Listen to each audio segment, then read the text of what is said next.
बिछड़ा है जो एक बार तो मिलते नहीं देखा।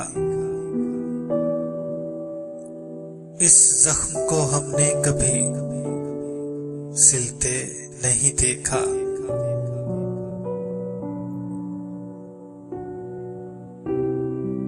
एक बार जिसे चाट गई धूप की ख्वाहिश, फिर शाख पे उस फूल को खिलते नहीं देखा। यक लख्त गिरा है तो जड़ें तक निकल आई, जिस पेड़ को आंधी में भी हिलते नहीं देखा।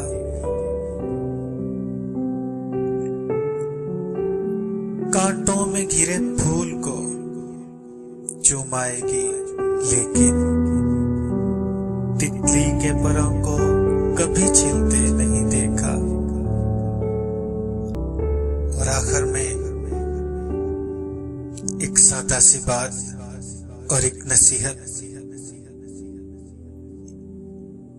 सामईन, इल्म ये नहीं कि बात कितनी गहरी और अल्फाज कितने मुश्किल हैं।